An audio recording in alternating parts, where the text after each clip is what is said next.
li ñu tuddee benn campagne de recensement de signature de parrainage ils le font pendant plusieurs semaines ñu ñëw tout en espérant que lépp baax na ñu ñëw ñu leen di defal tirage au sort le seul mérite ki njëkk a jàll c'est d'être le premier pas plus mais sinon tout le reste dañuy risquer ay doublons c'est aléatoire et pourtant gënu la liggéey mais moo la ëpp chance parce que moom chance bi moom la sourire. comme Thierno dañ ko régler c'est-à-dire bu ñu ko léegi bu ñu ko informatiser mooy dinañu mu permettre au moins soo dugalee sa numéro Thioune ne man parrainé naa Pape Djibril Fall que Thioune dootul amati benn possibilité di parrainer keneen. wala boog c'est bien possible. wala boog mais loolu c'est pas réglé c'est. non wala boog waaw.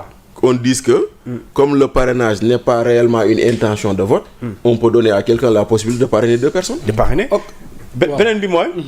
je pense qu'aujourd'hui sunu politique Sénégal aussi il faut ñu xam parti politique yi nga xamante ne dañoo nekk actif. parti politique boo xamante ni amul instance parti dafa am obligation yi tax. conditions yi exister pour nga exister. condition am instance femme. am siège ay jeunes. am siège et pare ñu xam ñii ñooy. mais parti yoo loolu le ministère de l'intérieur bu defee liggéeyam ñu xam ko. élection lay jox mais attends mais Bachir xam nga loolu la mooy problème. financier obligatoire Bachir booy def activité da ngay def bilan financier. annuellement tu déposes ça au ministère. c'est pour que le ministère puisse savoir ce parti là qu'est-ce qu'il a fait. rares sont les partis qui. mais léegi nag bu boobaa nag. celui qui ne le fait pas on va essayer de déterminer. celui qui ne le fait pas. celui qui ne le fait pas. tu encours la dissolution. kon le problème bi rationaliser les partis politiques. soxlawul débat on demande au ministre de l'intérieur d'appliquer la loi. point final xam nga défaut bi fan la nekk. amul défaut amul défaut. c'est-à-dire ñoom bu ñu jëlee benn décision rek. ñeneen ñi dañu naan ñun na laaj ci suñu xalaat. ma ne loolu loi la mais loolu loi la. tey jii mais c'est des lois en désuétude. jamais. jamais. jamais.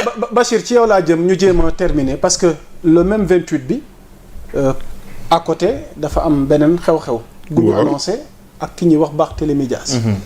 ndax ca dialogue ba la jëm wala dafa am lu muy waajal.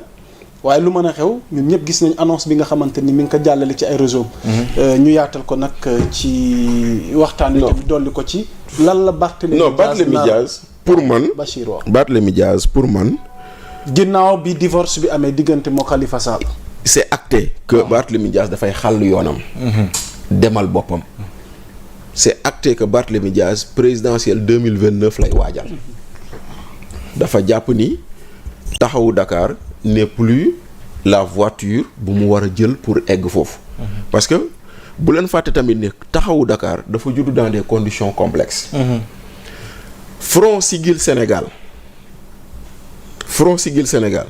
moo amoon élection locale 2009 Front Siggil Sénégal boobu jiital Khalifa Sall fii ci Dakar def ko maire de Dakar ñoom ñu gagné ci Front Siggil Sénégal boobu ñu bëri si lañ nekkoon diggante bi élection 2012 ñëw Macky Sall gagné ñu créé Benno Bokk Yaakaar fàttaleku leen si ngeen déggee Mbaye Ndiaye mu ne ku bëgg a nekk maire de Dakar day ñëw APR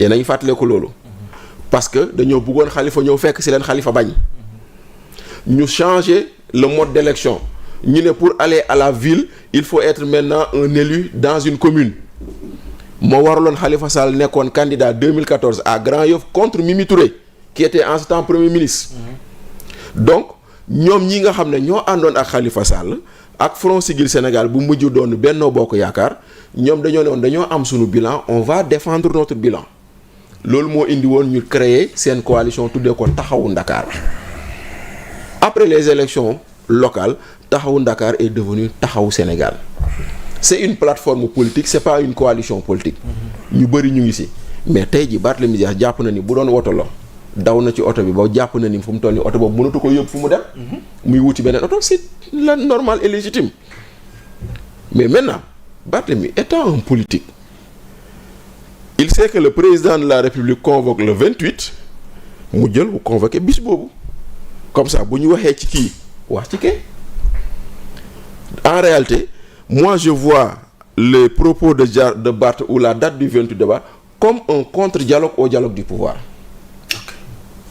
kon dafay mel ni Barthélémy Dias pouvoir dafa teg dialogue mu ne damay def contre dialogue xam nga dañ daan def sommet Davos ñu ne contre le sommet Davos. wala ak yooyu noonu. ndax dina ci jëlee ndam. bon loolu c'est à voir mais dans tous les cas au moins am na ci benn ndam moo di ni boo waxee le 28 di nga ne dialogue am na Barth woote na. important loolu moom déjà am na ndam loolu. jaajëf Bachir waxtu we ñu dab ñu jeexal ak Pape Demba Thioune ci sa xalaat. ci Barthélémy Dias bon je pense que politique noonu la à un moment donné il faut savoir. après divorce un nouveau chapitre.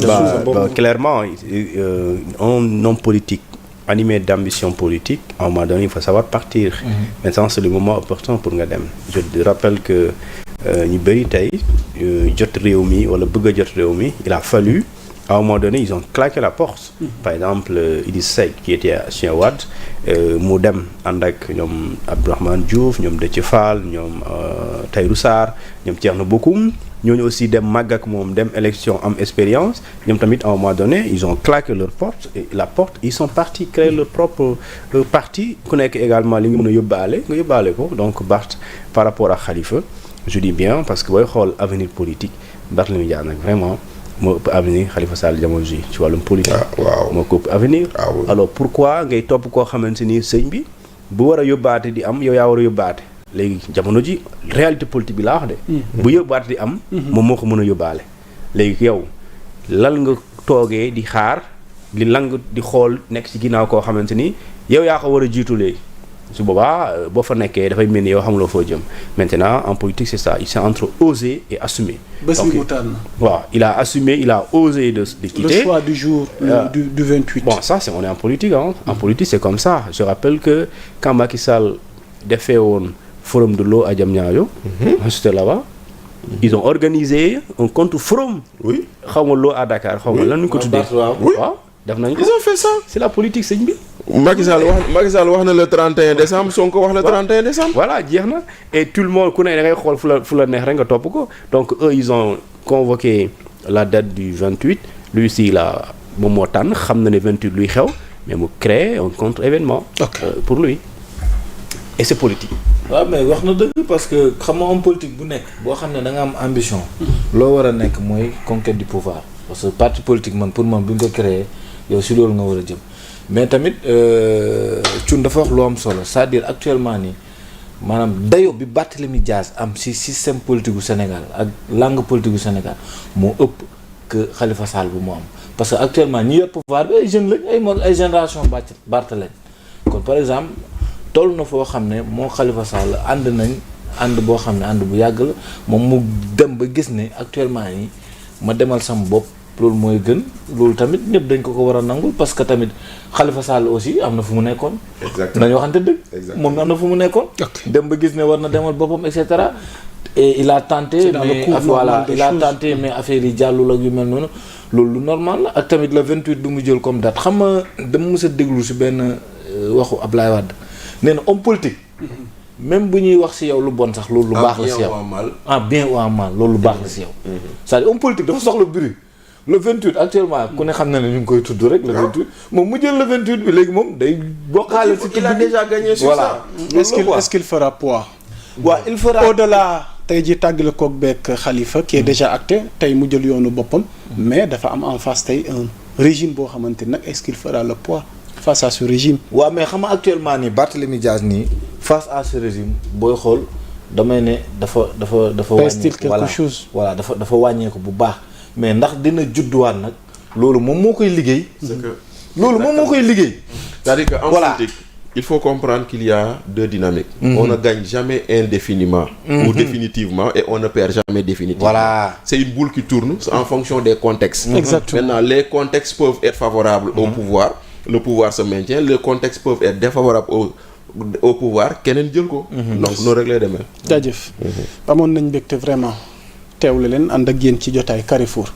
Malgré l'absence de sunu doyen di ko nuyu di ko. Non, il est pris par les embouteillages. voilà kon mi ngi noonu donc di ko nuyu di ko jox wàccuwaayam te di leen jox dig daje samedi prochain même heure ngir di kaat ci tolluwaay réew mi di jaajëfal ña féete ci xarala ga ak coordination bi yëpp d'ici là portez-vous bien l'actualité est en continu sur Sénégal 7 jaa ngeen jëf wa salaam.